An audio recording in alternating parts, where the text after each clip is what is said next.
तो हेलो मेरे सारे एग्रीकल्चर वॉरियर्स, मेरे कृषि योद्धाओं और इस देश के भविष्यों।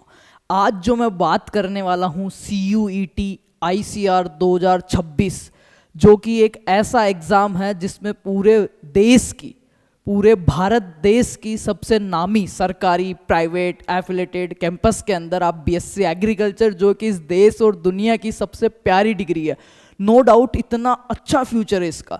तो इस एग्ज़ाम के बारे में आपने खूब हाइप सुनी होगी, खूब चीज़ें सुनी होगी, इसमें सिलेक्शन ऐसे नहीं होता, इसके फॉर्म से लेके कॉलेज में जिस दिन रिपोर्टिंग करते हो विथ डॉक्यूमेंट्स, सारी चीज़ें इस वीडियो में क्लियर करने वाला हूँ और कुछ ऐसे फैक्ट्स आपके सामने रखने वाला हूँ कि आपके दिमाग की बत्ती खुल जाएगी। और जितने बच्चे इसमें पार्टिसिपेट कर रहे हैं ऑल इंडिया में से, वो कहीं से भी हो, उनमें से ऑलमोस्ट मैं बता रहा हूँ लगभग 90% बच्चों को वो फैक्ट्स नहीं पता। और वो सिर्फ फैक्ट्स नहीं है, वो इस एग्जाम से जुड़ी हुई सच्चाई है, जिसे कहते हैं ना बाल की खाल निकालना। तो इतना चीज़ें मैं आपको आज बताने वाला हूँ, वीडियो को स्किप मत करना, पूरा एंड तक देखना। और अगर नए हो इस परिवार में, फार्मर्स लॉ में, तो बेल आइकन प्रेस कर लो, चैनल को सब्सक्राइब कर लो और वीडियो पे एक प्यारा सा कमेंट और लाइक ठोक दो। चलो शुरू करते हैं इस बारे में कि क्या है CUET और कैसे इसमें सिलेक्शन होता है।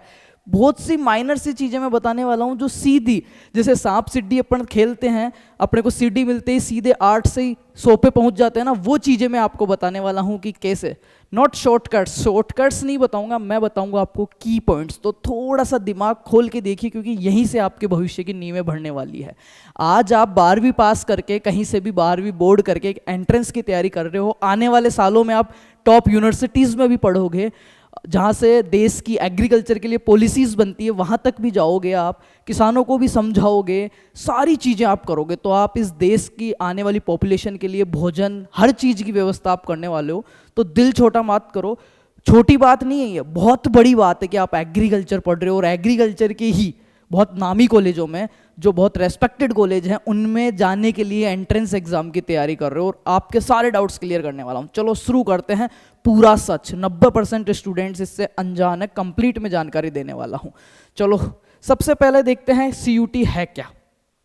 तो CUET जो है अपना सेंटर, देखो 12वीं के बाद में बच्चा क्या करता है, कॉलेज करता है, और जो कॉलेज में जाते हैं उसको बोलते हैं UG, अंडर ग्रेजुएशन। अपन 13वीं 14वीं 15वीं 16वीं जो पढ़ते हैं ना 12वीं के बाद में, उसको UG बोलते हैं। उसके बाद में जो करते हैं, एक डिग्री के बाद में जो 4 साल की होती है, कुछ 3 साल की होती है, MBBS 5 साल की होती है, उसके बाद में जो करते हैं उसको बोलते हैं PG, post graduation, MSc, MBA, ये चीज़ें, ठीक है, MCOM, तो वो उसमें आ जाती है। तो ये जो है, तो इसमें 2 तरीके होते हैं करने के कॉलेज में एंट्रेंस। पहले क्या था, किसी का विधायक साहब का फ़ोन करवा दिया, एडमिशन हो जाता था, फूफा जी की जानकारी थी, एडमिशन हो जाता था। अब क्या होता है, पहले क्या होता था, प्रतिशत जो 12वीं के परसेंटेज है उसके बेस पे एडमिशन होता था, पर अब लगभग जो कॉलेज हैं 99% जो अच्छी कॉलेज हैं, उनमें एडमिशन लेने के लिए अपने को देनी होती है एक परीक्षा, जिसको अपन बोलते हैं एंट्रेंस एग्जाम, प्रवेश परीक्षा। तो ये 2 प्रकार की होती है। एक तो अपनी जो स्टेट यूनिवर्सिटीज़ हैं, अपने राज्य की जो कॉलेजें हैं, अच्छी अच्छी कॉलेजें हैं, वो अपने राज्य स्तर पे, स्टेट स्तर पे करवाती, स्टेट लेवल पे एग्जाम करवाती। जैसे राजस्थान में JET एग्जाम होता है, MP वालों का MPPET होता है, UP वालों का कैटेट होता है, सबका बिहार का अलग होता है, हरियाणा वालों का अलग होता है, ठीक है, पंजाब वालों का अलग होता है, PAU होता है, पंजाब एग्रीकल्चर, ऐसा कुछ करके, ठीक है। तो सबका अलग अलग होता है। और एक होता है पूरे देश की यूनिवर्सिटीज़ के लिए कॉमन, उसको लेती है सेंटर, उसको केंद्रीय जो है वो सरकार, उसके थ्रू वो एग्ज़ाम करवाया जाता है। तो सबसे पहले अपन चीज़ें समझते हैं। भारत सरकार सेंटर का एग्जाम है, ठीक है, ministry of education, government of India, department of higher education department. 12वीं के बाद की जो चीज़ें आती है ना, वो हायर एजुकेशन में आ जाती है, उसी को उच्च शिक्षा विभाग जिसको अपन कहते हैं बेटा। अब ये देखो, इसका CUET करते हो, ICR करते हो, आज सारे डाउट्स क्लियर करने वाला हूँ, बिल्कुल शांति से देखना है। और डाउट्स तो क्लियर करने वाला हूँ, कुछ ऐसी चीज़ें बताने वाला हूँ कि किसी ने नहीं बताई वो। CUET, कॉमन, यू का मतलब university, entrance test, UG, under graduation, common university. जितनी भी यूनिवर्सिटियां हैं उनके लिए कॉमन टेस्ट लगता है, उसी को CUET बोलते हैं। चलो बात करते हैं अब इसकी एक खास बात जो सारे बच्चों के लिए सोने पे सुहागा है, जिन्होंने अब की बार 12वीं पास करने वाले हैं उनके लिए बता देता हूँ। क्या इसके फॉर्म लग चुके थे और इसका जो पोर्टल है वो ऑफ भी हो चुका था, पर रिसेंट 23 तारीख को वो पोर्टल दोबारा खुला है। तो अभी तक अगर आप एग्रीकल्चर से हो, आर्ट्स से हो, किसी से भी हो, किसी से भी हो और आपको देश की सबसे टॉप मोस्ट यूनिवर्सिटीज़ में पढ़ना है तो सीयूटी का फॉर्म दोबारा से चालू हो चुका है, वो आप भर देना। डॉक्यूमेंट्स क्या चाहिए मैंने पुराने वीडियो में दे रखा है, कैसे स्टेप बाय स्टेप भरते हैं वो सारी चीज़ समझा रखी है। तो 23 फरवरी से लेकर 26 फरवरी ये दिन आपको मिलने वाले हैं। आज हो गई है 24 तारीख, 25 और 26 2 दिन है बेटा। जिन लोगों ने फॉर्म नहीं भरा है वो फॉर्म भर देना। अभी फॉर्म फीस सब्जेक्ट में टोटल चीज़ बात करने वाला हूँ, इवन ये भी बात करने वाला हूँ कि कितने नंबर का पेपर होता है और कितने नंबर तक आपको लाने हैं, कितने क्वेश्चंस हैं, नेगेटिव मार्किंग है, कितनी रैंक तक आपका एडमिशन हो जाएगा और कौन से डिपार्टमेंट में हो जाएगा, किस किस के लिए टेस्ट होता है। चलो लेटेस्ट न्यूज़ की बात कर लेते हैं। ये तो बहुत लेटेस्ट न्यूज़ है, आपको भी नहीं पता होगी, नहीं पता है कोई भाई है तो उसके साथ शेयर कर देना कि reopening for registration for CUET UG 2026 2 दिन का टाइम मिला है। और इसके लिए मैं आपको नोटिस भी दिखा देता हूँ। 23 फरवरी को ये नोटिस आया हुआ है, 23 फरवरी को 23 से 26 तक फॉर्म अपने भरने वाले हैं। ये आया है subject reopening of online application portal of common university entrance test UG 2026 examination registration, मतलब 2026 के लिए फिर से ओपन किया गया है। तो अभी आप फॉर्म भर सकते हो। आगे की बात करते हैं। भाई साहब फॉर्म तो भर दिए, पेपर कब तक होएगा? तो पेपर की टेंटेटिव डेट्स भी दे रखी है। पेपर किस बेस पे होएगा वो भी मैं बात करूंगा। ये ICAR की CUT जो NTA है, नेशनल टेस्टिंग एजेंसी, नेशनल, ये आपको दिखेगा नेशनल टेस्टिंग एजेंसी NTA, जो नीट का पेपर करवाती है वही अथॉरिटी इसका पेपर करवाती है, NTA ही इसका पेपर करवाती है। ठीक है, तो रीओपन है, ये चीज़ क्लियर हो गई। आज बिल्कुल फ्रेश से बता रहा हूँ कि CUT क्या है। अभी भी जिन्होंने फॉर्म नहीं भरा है वो भर दो जाके, 26 तक है। अब इसमें बात करते हैं पार्टिसिपेट यूनिवर्सिटीज़ की। तो आपको मैं एक चीज़ बताऊँ, CUET के अंदर टोटल जो है ना, एग्रीकल्चर से रिलेटेड मैं बता रहा हूँ, टोटल जो यूनिवर्सिटीज़ पार्टिसिपेट करती है ना बेटा, वो करती है 75+ यूनिवर्सिटीज़। 75+ यूनिवर्सिटीज़ इसमें पार्टिसिपेट करती है। और उसमें कौन कौन सी आती है? सारी सेंटर यूनिवर्सिटीज़। आपकी सेंटर यूनिवर्सिटीज़ जो है ना वो सारी उसके अंदर आती है। उसके अलावा आती है आपकी स्टेट यूनिवर्सिटीज़। कुछ % सीटें स्टेट यूनिवर्सिटीज़ में भी इस एग्ज़ाम के थ्रू होती है। कुछ आती है आपकी डिम्ड यूनिवर्सिटीज़। जितनी भी डिम्ड यूनिवर्सिटीज़ है उनमें अगर एडमिशन लेना है तो परसेंटेज बेस पर वैसे एडमिशन नहीं होता है। CUT का आपको एग्ज़ाम देना पड़ेगा अकॉर्डिंग टू आपकी रैंक और स्कोर। आपको काउंसलिंग करवानी पड़ेगी। सारा प्रोसेस बताऊंगा मैं कि जिस दिन आज आप फॉर्म भर रहे हो तो अगले आपके साथ क्या क्या स्टेप्स होने वाले, कंप्लीट चीज़ें बताने वाला हूं मैं। उसके बाद में प्राइवेट यूनिवर्सिटीज़, मैं कहूँगा कि किसी बच्चे को अगर प्राइवेट कॉलेज में भी एडमिशन लेना है, जो कि मैं पिछले 5 साल से कहता आ रहा हूँ आपको, फार्मर्स लॉ पे 5 साल से मैं ये चीज़ कहता आ रहा हूँ कि बेटा अगर प्राइवेट में भी जाना है ना तो किसी एंट्रेंस एग्जाम के थ्रू जाना, और वैलिड एंट्रेंस एग्जाम के थ्रू जाना। उससे आपकी डिग्री को कभी भी कोई दिक्कत नहीं होगी, कभी भी कोई दिक्कत नहीं होगी। आप उसके लिए केस भी लड़ सकते हो अगर वो यूनिवर्सिटी भी फर्जी निकलती है ना तो भी। कैसे? जैसे प्राइवेट में मैंने डायरेक्ट एडमिशन ले लिया, यूनिवर्सिटी की मान्यता रद्द हो गई, तो मेरे पास कोई चारा नहीं है, मैं जाके कोर्ट में केस करूंगा, भाई किसके थ्रू लिया था, किसको पूछ के लिया था। ऐसे तो कोई भी दुकान खोल लेगा। बट अगर आपने CUT या किसी और ऑथराइज एंट्रेंस के थ्रू लिया है तो आप जाके कहोगे कि ये सरकार का, भारत सरकार लिखा हुआ है इस पर, आपने ये टेस्ट कंडक्ट करवाया था, इसमें मैंने पढ़ा है, पेपर दिया है, फॉर्म भरा है, काउंसलिंग के थ्रू गया हूँ। अब आगे अगर ये बंद होनी थी, ये फर्जी थी, तो आपने इसको AD क्यों किया था लिस्ट में? आपके पास प्रॉपर सेफ फ्यूचर रहता है, तो ये चीज़ ध्यान रखना। अदर गवर्नमेंट इंस्टीट्यूशंस जो हैं वो सारे ऐसे मिला के 1 2 3 4 और 5 प्रकार की कॉलेजें मिला के लगभग 75+ यूनिवर्सिटीज़ इसमें पार्टिसिपेट करती है भाई। आगे बात कर लेते हैं इसके अंदर कि ये 75+ यूनिवर्सिटीज़ है वो अपने को किन किन में एडमिशन देती है। तो एग्रीकल्चर स्ट्रीम वाले बच्चों की मैं बात करूं अगर, तो मेजर कोर्सेज जो हैं और माइनर कोर्सेज हैं पूरे एग्रीकल्चर प्रिंसिपल्स की अगर मैं बात करूं टोटल, तो लगभग 13 कोर्सों में एडमिशन अपने को दिया जाता है। और 13 कोर्सेज कौन कौन से हैं? आई थिंक सबको दिख रहा होगा बहुत अच्छे से। 13 कोर्सों में एडमिशन दिया जाता है। फर्स्ट जो कोर्स है इसमें BSc एग्रीकल्चर हॉनर्स, जो कि 4 साल की डिग्री है, प्रोफेशनल कोर्स है। सेकेंड है BSc हॉर्टिकल्चर। दोनों ही कोर्स किस में आते हैं? मुख्य कोर्सों में आते हैं बेटा। मुख्य या जो मेजर कोर्स है आपके उसके अंतर्गत आते हैं। BSc एग्रीकल्चर और BSc हॉर्टिकल्चर दोनों ही मेजर कोर्सेज में आते हैं। और मैं ये भी बताऊंगा अभी कि इसमें इनमें एडमिशन के लिए क्या क्या करना होता है, इसमें कितने क्वेश्चंस आते हैं। पहले अपन एक बार CUET ICAR का वो समझते हैं कि ये क्या चीज़ है। ठीक है, आगे देखते हैं इसी में। इसके अलावा फिशरीज में देता है, फॉरेस्ट्री में देता है, कम्युनिटी साइंस में देता है, फूड एंड न्यूट्रिएंट्स में देता है, सेरीकल्चर में देता है, नेचुरल फार्मिंग जो कि लास्ट ईयर ही ऐड हुआ है, नया है। सेरीकल्चर का मतलब सबको पता है आपको, फॉरेस्ट्री का आपको पता है वानिकी, फिशरीज का मछली पालन हो गया। ठीक है, BSc एग्रीकल्चर बिजनेस मैनेजमेंट जो होता है उसमें एडमिशन देता है, एग्रीकल्चर इंजीनियरिंग में देता है, डेयरी टेक्नोलॉजी में देता है, और फूड टेक्नोलॉजी में और बायोटेक्नोलॉजी में। ये जो सारे एडमिशन है वो देता है किस एग्जाम के थ्रू, CUET के थ्रू। अभी CUET पहले क्या है, ICAR लगता था, अभी ICR एग्जाम नहीं लेता है। ICR जो बॉडी है उसने क्या किया, इस एग्जाम की जिम्मेदारी दे दी है किसको, NTA को, नेशनल टेस्टिंग एजेंसी को, जो मैंने बताया। और NTA इसके लिए क्या करता है, भारत सरकार से मिलकर CUET का कॉमन यूनिवर्सिटी एंट्रेंस कंडक्ट करवाता है, वही रिजल्ट निकलवाता है। इसके बाद में आपका ICR में रजिस्ट्रेशन होता है, देन आपका वो भी सारी प्रोसेस आपको बताऊंगा कि क्या है।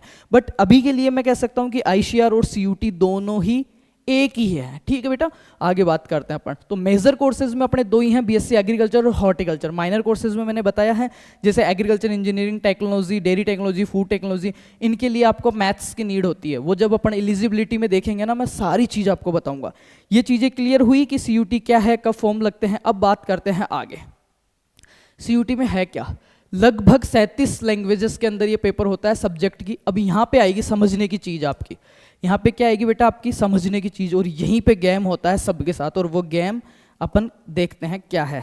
चलो इसमें पहले बात करते हैं, 37 सब्जेक्ट आते हैं। 3 सब्जेक्ट अपने को, अपने जो डोमेन सब्जेक्ट है मेजर, वो चूज करने होते हैं, 3 सब्जेक्ट। और वो 3 सब्जेक्ट कौन से चूज कर सकते हैं, जो अपने 12वीं क्लास के अंदर बोर्ड एग्जाम में जो अपने था। जैसे मैं एग्रीकल्चर से हूँ तो मैं इसमें ABC ही चूज कर सकता हूँ। पहले ICR में क्या सिस्टम था, मैं चाहे बायो से हूँ, मैथ्स से हूँ, मेरी इच्छा से सब्जेक्ट चूज कर सकता था। मैं ABC ले सकता था, PCM ले सकता था, PCB ले सकता था, ACB ले सकता था।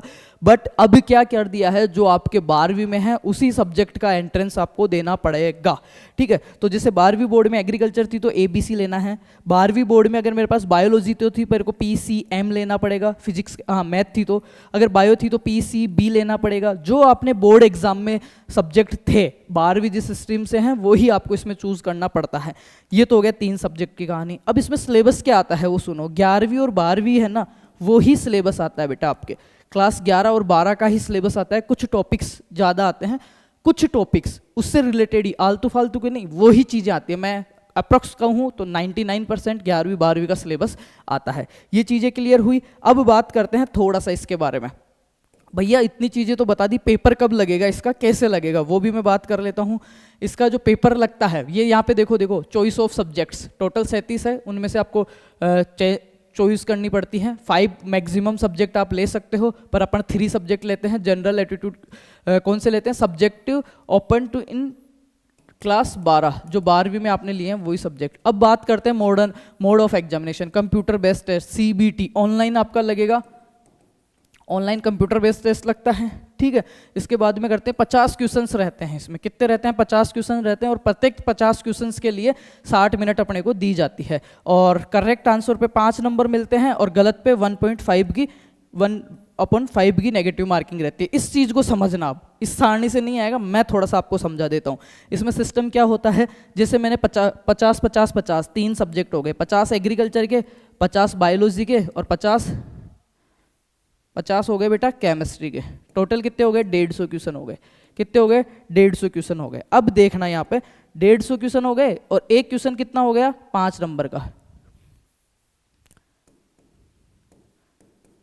एक हो गया 5 नंबर का। कितने हो गए टोटल आपके, 750 नंबर का पेपर हो गया। कितने नंबर का हो गया बेटा, 750 नंबर का आपका पेपर टोटल ये हो चुका है। आगे बात करते हैं। इसमें एक क्वेश्चन आप सही करोगे तो आपको 5 नंबर मिलेंगे। कितने नंबर मिलेंगे, अगर एक क्वेश्चन आप सही करते हो तो आपको 5 नंबर मिलते हैं, और अगर आप 5 क्वेश्चन गलत कर देते हो तो आपका एक सही क्वेश्चन ले जाता है। इसको बोलते हैं 1/5 की नेगेटिव मार्किंग। ठीक है, समझ गए, ये तो हो गया। अब और जो 12वीं बोर्ड के सब्जेक्ट थे वो ही 3 सब्जेक्ट आएंगे। ये इतना पेपर का पैटर्न हो गया। प्रत्येक 50 क्वेश्चन के लिए 60 मिनट मिल रही है, तो तीनों के लिए आप देख लो इतना अपने को टाइम मिलता है। आगे चलते हैं। अभी सिलेक्शन वाले जो मेन पॉइंट है ना, वो समझना तुम इसमें क्या है। हाँ, इसकी टेंटेटिव डेट्स जो आई हुई है एग्जाम के लिए, अगर अभी आप फॉर्म भरते हो, दोबारा से रीओपन हो चुके हैं, तो यहाँ पे अपन देख सकते हैं टेंटेटिव डेट्स जो हैं। यहाँ पे देखो आप 11 से 31 मई। बट मैं बता रहा हूँ आपको, इसका पेपर जो लगने वाला है वो लगने वाला है लगभग 22 से लेके 28 मई के बीच में। इसी में 22 से 28 मई 2026, और 4 मार्च को आपके बोर्ड के पेपर खत्म हो रहे हैं राजस्थान वाले बच्चों के। मतलब 4 मार्च से 4 अप्रैल 4 मई 60 दिन और ऊपर 20 दिन और मान के चलो आप, तो आपको लगभग 70 से 75 दिन मिल रहे हैं बेटा। कितने दिन मिल रहे हैं? 75 दिन। और 75 दिन से एक कॉन्सेप्ट आपको मैं समझाने वाला हूँ, वो देखना, बड़ी धांसू बात मैं बताने वाला हूँ। 75 दिन आपको मिल रहा है। पहले फॉर्म की बात कर लेते हैं। अभी आपके 23 से 26 तक फॉर्म खुले हुए हैं। फीस देख लो, जनरल वालों की कितनी है इसमें? 1000 रुपये हैं 3 सब्जेक्ट के लिए। अगर ऊपर से आप 5 सब्जेक्ट ले सकते हो, तो अगर सब्जेक्ट ऐड करते हो तो प्रत्येक सब्जेक्ट के 400 रुपये लगेंगे। अगर मैं बात करूँ ओबीसी की, नॉन क्रीमी लेयर, ईडब्ल्यूएस की, तो 900 रुपये फीस है। SC ST PWD इनकी बात करूँ तो 800 रुपये फीस है। और other country outside of India के बच्चे भी ये टेस्ट देके यहाँ की टॉप मोस्ट यूनिवर्सिटीज़ में स्टडी कर सकते हैं। उनके लिए है 4500 रुपये, उनके लिए है 4500 रुपये। और फॉर्म की मैंने बताई दी। अब मैं बात करता हूँ ये 75 क्वेश्चन वाला रगड़ा क्या है, ये भी मैं आपको समझा देता हूँ। चलो ये यहाँ पे समझाता हूँ इस स्लाइड पे। बहुत सारी चीज़ें क्लियर कर दूंगा आज मैं आपकी, और ये भी बता दूंगा कि आपका एडमिशन कैसे होने वाला है। एक सेकेंड जी। देखिए बच्चा, अब गेम समझना तुम, क्या है गेम। मेरे को एक चीज़ बताओ, आपको फर्स्ट डिवीज़न के लिए कक्षा 12 में फर्स्ट डिवीज़न पास होने के लिए कितने नंबर चाहिए होते हैं अपने को? 60%। कितने चाहिए होते हैं? 60%। अपने पास दिन कितने बच रहे हैं? 75 दिन बच रहे हैं। अगर अपन ढंग से पढ़ते हैं 75 दिन बच रहे हैं, ठीक है, एग्जाम के लिए। जो मैंने टेंटेटिव डेट्स बताई उसके हिसाब से। अब चीज़ समझना तुम यहाँ पे थोड़ा सा, मैं as a big brother, not a teacher और मेंटर, तुम्हारा बड़ा भाई बन के तुम्हें समझा रहा हूँ, और बहुत अच्छी चीज़ समझाने वाला हूँ। 75 दिन बच रहे हैं अपने पास। मैंने बताया कि यहाँ पे 50 क्वेश्चन आएंगे एग्रीकल्चर के, 50 क्वेश्चन आएंगे केमिस्ट्री के, और 50 क्वेश्चन आएंगे बेटा किसके मेरे भाई? किसके? बायो के। टोटल कितने क्वेश्चन आ रहे हैं? 150 क्वेश्चन आपके आ रहे हैं। 150 × 5 कितने का? 750 का हो रहा है, 750 का। अब मैं इसकी बात करता हूँ एक बहुत ही इंपॉर्टेंट कट ऑफ वगैरह की। तो कट ऑफ वगैरह देखो, मैंने कहा कि 12वीं में 60% पे आपका होता है। तुम तो मेरे को ये बता दो 750 का 50% कितना हो गया? 750 का 50% कितना हो गया? तो 750 का 50% के हिसाब से भी अगर तुम देखो ना, तो 375 हो रहे हैं। कितने हो रहे हैं इसका? 50%, 375, मतलब इसका आधा 375 नंबर हो रहे हैं। लगभग मैं आपको ये बता रहा हूँ 375 नंबर हो रहे हैं। क्लियर? और 150 क्वेश्चन का आधा करूँ तो कितने हो रहे हैं? लगभग 7 दूनी 14, 140। मतलब अपन मान के चलते हैं कितना? 73 से 74 क्वेश्चन, 74 प्रश्न। 74 में से भाई 50 तो सिर्फ एग्रीकल्चर के आ रहे हैं। ये तुम एक्सक्यूज लगाते हो ना, मेरा केमिस्ट्री वीक है, मेरा वो वीक है, मेरा होएगा या नहीं होएगा, क्या मैं कर पाऊंगा? पूरे 1 साल की तैयारी कर रहे हो, 2-2 साल से तैयारी कर रहे हो, क्या एंट्रेंस एग्जाम नहीं निकाल पा रहे हो? What are you doing? ऐसा नहीं होता मेरी जान। थोड़ी सी मेहनत, अगर आप सीरियस नहीं हो ना, मैं फिर से कह रहा हूँ एज अ बिग ब्रदर, बड़ा भाई मैं होने के नाते बता रहा हूँ तुम लोगों को। मैं तुम्हारे को एक परिवार का हिस्सा मानता हूँ। मैं तुम ही लोगों में से, मैं अलग नहीं हूँ। कोई टीचर आके बात नहीं कर रहा, तुम्हारा बड़ा भाई बात कर रहा है, एक स्टूडेंट बात कर रहा है। क्योंकि मैं इस सब चीज़ों से, इस फनल से, इस लाइन से निकल के आया हूँ। एग्रीकल्चर सेक्टर में एज ए टीचर पिछले 5 साल से मैं हूँ, एज ए स्टूडेंट पिछले 8 साल से, 8 नहीं 10 साल से मैं इसमें हूँ। ठीक है, 11वीं 12वीं से ही। फिलहाल में मैं मास्टर्स रिसर्च चल रहा है मेरा क्लाइमेट चेंज पे। आज के 50 साल बाद क्या क्लाइमेट रहेगा, उस टाइम क्या ओजोन लेवल रहेगा, CO2 टेम्परेचर रहेगा, उस पर क्या वेराइटीज़ रेस्पॉन्स करेगी, वो हम रिसर्च कर रहे हैं। तो as a teacher, as a student और एज ए पेरेंट्स, वो भी मैं इसमें हूँ। मेरे छोटे बहन भाइयों को मैंने एग्रीकल्चर दिलवा रखा है। और यहाँ तक ही नहीं, जो आपकी एग्रीकल्चर की पॉलिसीज़ बनती है, ये जो आप कॉलेज में पढ़ोगे ना इस एग्ज़ाम के बाद में 4 साल बाद, 16 कमेटी का सिलेबस, उसके लिए ऑलरेडी हमारी बुक्स भी चल रही है। ऑल इंडिया में फर्स्ट बुक है जो ICRDG वगैरह सब ने लॉन्च करी थी, जो खुद 16 वाले हैं ना, उन्हीं ने, जिन्होंने कमेटी बनाई है, उन्हीं ने लॉन्च करी थी। तो इस सेक्टर में मैं पूरा जड़ तक घुसा हुआ हूँ कि क्या चीज़ें हैं, क्या चीज़ें नहीं हैं। तो आई थिंक मेरे से ज़्यादा मेरे को लगता है कि तुम्हें कोई नहीं समझा पाएगा। हर तरीके से, एक टीचर के तरीके से, सिस्टम के अंदर, सरकारी प्राइवेट दोनों के अंदर, एक स्टूडेंट के नज़रिए से, एक माता पिता गार्जियंस की नज़र से, हर तरीके से मैं आपको समझा रहा हूँ। यहाँ समझना, अब 750 का आधा हो रहा है 375, और 150 क्वेश्चन का आधा मैं यहाँ पे ले रहा हूँ 76-75 क्वेश्चन।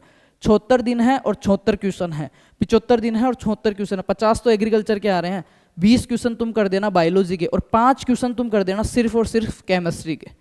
ठीक है, 75 क्वेश्चन हो गए, और 75 क्वेश्चन तुम कर देते हो ना तो 380 382 नंबर तक आपके आ जाते हैं। मैं 375 जोड़ के रख रहा हूँ, 375 आ जाएंगे। अब आप बोलोगे यार भैया 375 में क्या होगा। लास्ट ईयर जो मैंने मेंटरशिप बैच चलाया था ना, अब मैं तुम्हें कट ऑफ समझा देता हूँ।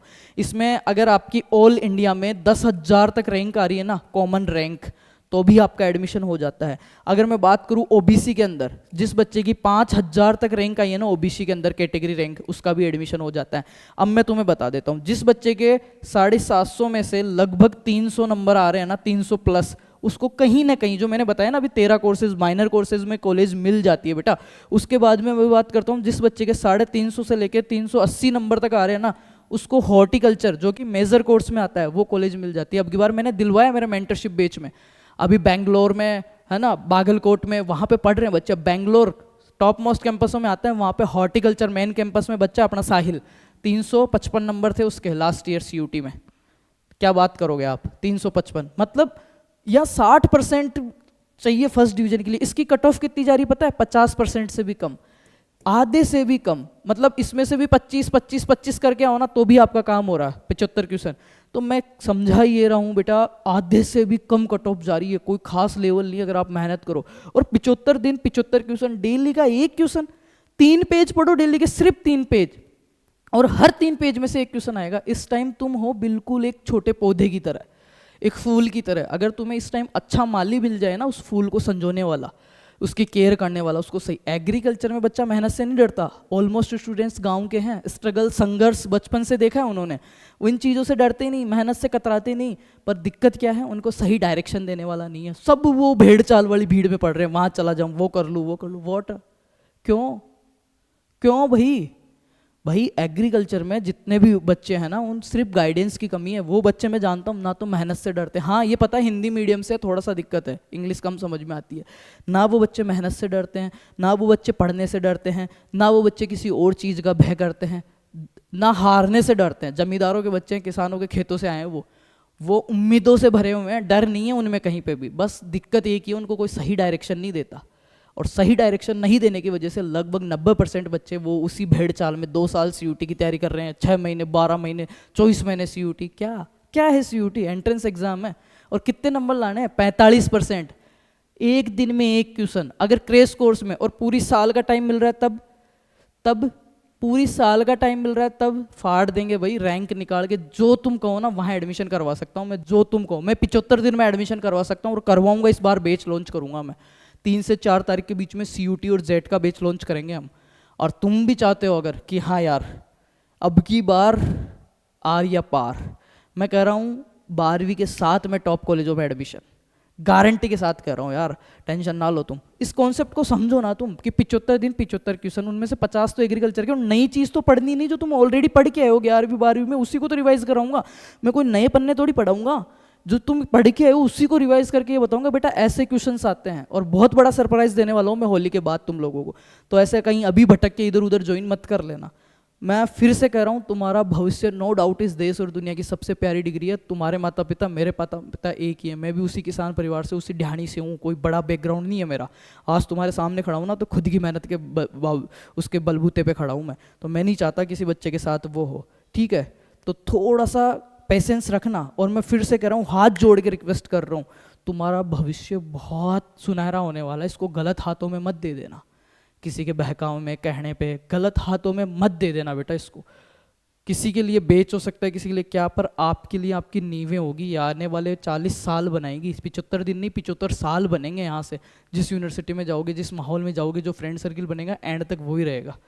स्कूल वाले यार यहीं ख़त्म हो गए हैं, तो थोड़ा सोच समझ गए। 75 दिन 75 क्वेश्चन और आपका सिलेक्शन पक्का। मैं मिनिमम कट ऑफ बता रहा हूँ, जिस बच्चे ने 750 में से 310 नंबर भी लाए ना, उसका एडमिशन हुआ है। और इसमें एक और कॉन्सेप्ट काम करता है कि अगर कम नंबर आ रहे हैं तो इसमें अपन क्या करते हैं, माइनर कोर्स, जो छोटा कोर्स है ना, जिसको अपन कह सकते हैं कि छोटे कोर्स को अपन क्या कर सकते हैं, बड़े कॉलेज में पढ़ सकते हैं, समझना। माइनर कोर्स को, नेचुरल फार्मिंग जैसे कोर्स को मैं IRI में करूँ, दमदार चीज़ है। अगर फिर मेरे नंबर कम है, मैं कह रहा हूँ कि यार मेरे को तो एग्रीकल्चर ही करना है, तो मैं क्या कर सकता हूँ, मेजर कोर्स को नॉर्मल कैंपस में कर लूँ। समझ रहे हो ना, कि या तो छोटी चीज़ को बहुत बड़ी दुकान, छोटी चीज़ को बहुत बड़ी दुकान में रख दो, उसका बहुत वैल्यूबल हो जाएगी। या फिर बहुत बड़ी सारी दुकान को नॉर्मल दुकान, बहुत बड़ी सारी चीज़ को छोटी दुकान पे रख दो, उसकी भी वैल्यू हो जाएगी। पर छोटी दुकान छोटा ही सामान वैल्यू नहीं होगी, बड़ी दुकान बड़ा ही सामान ज़्यादा वैल्यू नहीं होगी। समझ रहे हो ना, कि छोटा कोर्स है और बहुत टॉप के कॉलेज में आप पढ़ रहे हो, वो चीज़ें हैं सिर्फ ऑप्शनल, आपके लिए बैकअप, अगर आपका नहीं होता है तो करवाऊंगा मैं, ठीक है। तो ये चीज़ समझो। कट ऑफ मैंने बता दी इसकी, इतनी रैंक तक लास्ट ईयर एडमिशन हो गया था, 75+ कॉलेजें हैं, 150 क्वेश्चन में से अपने को तो 80 क्वेश्चन टारगेट करना। और मैं मेरी जान में कसम से कह रहा हूँ, 80 क्वेश्चन में जो बेच ला रहा हूँ ना, उसमें से ऐसे लाइन टू लाइन मिलवा दूंगा तुम्हें, लाइन टू लाइन, याद रखना ये, है ना। और 80 क्वेश्चन करना बड़ी बात नहीं है, 11वीं 12वीं में करके आए हो तुम, 80 क्वेश्चन करने का मतलब समझ रहे हो कितने हो रहा है। ये देखो 80 × 5 नंबर हो रहे 400। 400 में तो तुम जो कहोगे ना वो कॉलेज दिलवा दूंगा मैं सही से, अगर मेंटरशिप बेच पे आप काउंसलिंग करेंगे ना, और पूरा साथ निभाएंगे। अभी तक फॉर्म नहीं भरा तो फॉर्म भर दो यार दोस्तों, उनको भी बोल दो कि फॉर्म भरना है, इसी साल एडमिशन लेना है। क्यों 1-1 लाख रुपए देना है पूरी साल, इसी साल कोशिश करेंगे, मैं पूरी कोशिश करूंगा, आप भी पूरी कोशिश करना। ये इसकी कट ऑफ रहती है, देख लो यहाँ से 310 से कॉलेजें मिलना स्टार्ट होती है, हाईएस्ट 600 नंबर तक गए हुए हैं इसमें, 610-20 तक।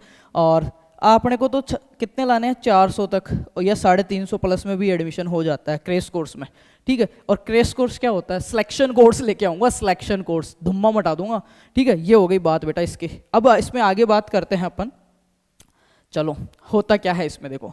अब थोड़ा सा समझना दिमाग से, है ना, ज़्यादा बड़ा तो नहीं हो गया वीडियो, नहीं हुआ 25 मिनट का हुआ, अगले 50 साल सेट कर दूंगा तुम्हारे। पहले CUT एप्लीकेशन फॉर्म जो भर गए थे, पर अभी वापस से चालू हुए हैं, कितनी तारीख तक, 23 से 26 फरवरी तक, जो आपको भरना है। फीस मैंने बता दी।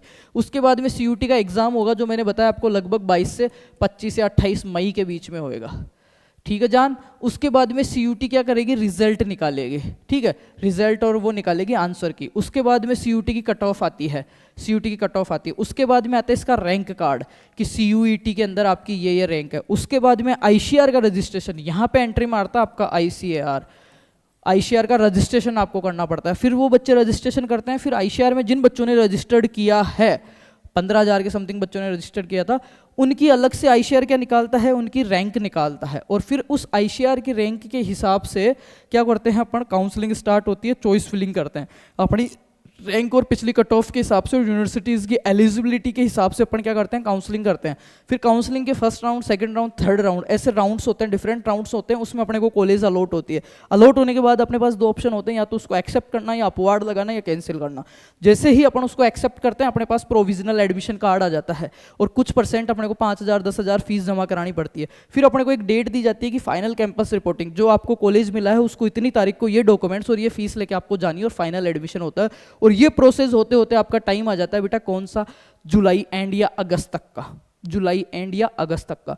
तो मैंने अगस्त तक का पूरा कैरिकुलम सेट कर दिया आपका। अगस्त के बाद में जो आप इस दुनिया की सबसे प्यारी डिग्री पढ़ने वाले हो, उसके लिए भी हम किताब रेडी है, और ऐसा कंटेंट किसी के पास नहीं है, ठीक है। और पिछले 5 साल से सिर्फ तुम नहीं, तुम्हारे जैसे 3 लाख+ स्टूडेंट्स को बिना किसी इंस्टीट्यूट के भरोसे के दम पे रख रखा है, सर्टिफिकेशन दे रहे हैं उनको, क्वालिटी एजुकेशन दे रहे हैं। फार्मर्स लो मतलब भरोसा, कंफ्यूजन नहीं कॉन्फिडेंस, कंफ्यूजन नहीं कॉन्फिडेंस। और क्वालिटी और मेंटरशिप की आप टेंशन मत करो। मेंटरशिप पता है अच्छा लीडर कौन बन सकता है, जो सारी चीज़ें समझता है। और आधी चीज़ें तो आज के टाइम में समझाने में ही क्लियर हो जाती है बेटा, समझाने में ही। तो मैं तो इस फील्ड में as a teacher, student, guardians, parents, researcher, system, हर जगह से घुला हुआ हूँ। मैं कोई आके ऐसे हवा में तीर नहीं मार रहा। तो थोड़ा सा समझो, आप थोड़ा सा समझो इस वीडियो से, क्या क्या करना है क्या नहीं करना है। इतना बड़ा टास्क नहीं है। अगर तुम सीरियस नहीं हो ना, तो ये वीर विकास क्या, कोई भी इस दुनिया का आदमी तुम्हारा कुछ नहीं कर सकता, कोई सिलेक्शन नहीं करवा सकता तुम्हारा 2 साल 3 साल। पर अगर तुम सीरियस हो जाओ और मेरे साथ इस जर्नी में मेरा साथ निभाओ ना, तो मैं गारंटी दे रहा हूँ तुम्हारे को, गारंटी दे रहा हूँ सिलेक्शन लेंगे, और बहुत अच्छे से लेंगे। पूरी अच्छी से काउंसलिंग करवाऊंगा, अच्छे कॉलेजों में भेजूंगा। तो अगर आप भी हो हमारे से जुड़ने के लिए, और 12वीं का बता दूं, मैं आके यहाँ पे स्क्रीनशॉट डाल के वीडियो नहीं बनाता। पूरे साल में कक्षा 12 का एक वीडियो डाला था मैंने, अभी एग्रीकल्चर के पेपर से पहले। कक्षा 12 मोस्ट इंपोर्टेंट क्वेश्चन 3 घंटे का, 18,800 लोगों ने देखा है 3 दिन में। और बड़े वाले क्वेश्चन में सिंगल क्वेश्चन बाहर नहीं है, 12वीं बोर्ड के पेपर में सिंगल क्वेश्चन। पर मेरी आदत नहीं है स्क्रीनशॉट लगा के वो करने की। क्वालिटी कंटेंट देते हैं, कितने एक दिन करेंगे। हमारा तो हर पेपर में मिलता है। BSc एग्रीकल्चर के 90% पेपर हमारे में से आते हैं, 90%। 10 क्वेश्चन बताता हूँ, 8 सुबह छप जाते हैं। कितने के स्क्रीनशॉट डालूंगा? वो तो कोई 100 दिन में एक दिन तुक्का लगता है ना, वो लोग लगाते हैं कि यो ये हमारे में से आ गया या। अपना डेली का काम है, क्वालिटी कंटेंट देते हैं, रिसर्च करके चीज़ें देते हैं। तो बेफिक्र रहिए। और फिर कहूँगा आपका भविष्य बहुत उज्जवल है, इसको सही हाथों में सौंपिए। अकेले आपके सपने नहीं, आपके परिवार के, आपकी फैमिली के, आपके आने वाली पीढ़ियों के सपने हैं वो। तो बी कॉन्फिडेंस, बी पॉजिटिव, और सही पीक टाइम पे सही डिसीजन आपकी लाइफ को बहुत अच्छी जगह ले जा सकता है। और ये पीक टाइम होगा 12वीं बोर्ड के बाद में। पीक टाइम पे गलत डिसीजन एक टॉपर स्टूडेंट को भी खाई में ले जा सकता है। तो डिसीजन आपका रहेगा। इन्फॉर्मेशन मैंने दे दी। अगर आप रेडी हो हमारे साथ हमारे बैच में जुड़ने के लिए, तो कमेंट कर देना हमारे को सिलेक्शन कोर्स के नाम से। नीचे लिख देना सिलेक्शन कोर्स, कमेंट में लिख देना सिलेक्शन कोर्स, और अपनी हाजिरी लगा देना। उससे हमारे को पता लगे कि कितने बच्चे लाइफ में सीरियस अच्छे कैंपस में विथ 12th जाने के लिए, और इस परिवार से, इस भरोसे से, और इस जर्नी में हमारे साथ, इस सुहाने सफ़र में हमारे साथ जुड़ने के लिए, और आने वाली पीढ़ियों को, आने वाले आपके 70-80 सालों को सही दिशा में ले जाने के लिए कितने बच्चे तैयार हैं? हाथ खड़ा कर देना और कमेंट्स में लिख देना सिलेक्शन कोर्स। और बहुत जल्द आपको मैं बड़ा गिफ्ट देने वाला हूँ, बहुत जिस सोची नहीं होगी ऐसा गिफ्ट देने वाला हूँ। और सिलेक्शन निश्चिंत रहिए यार, 75 क्वेश्चन 150 में से यूं करवा दूंगा।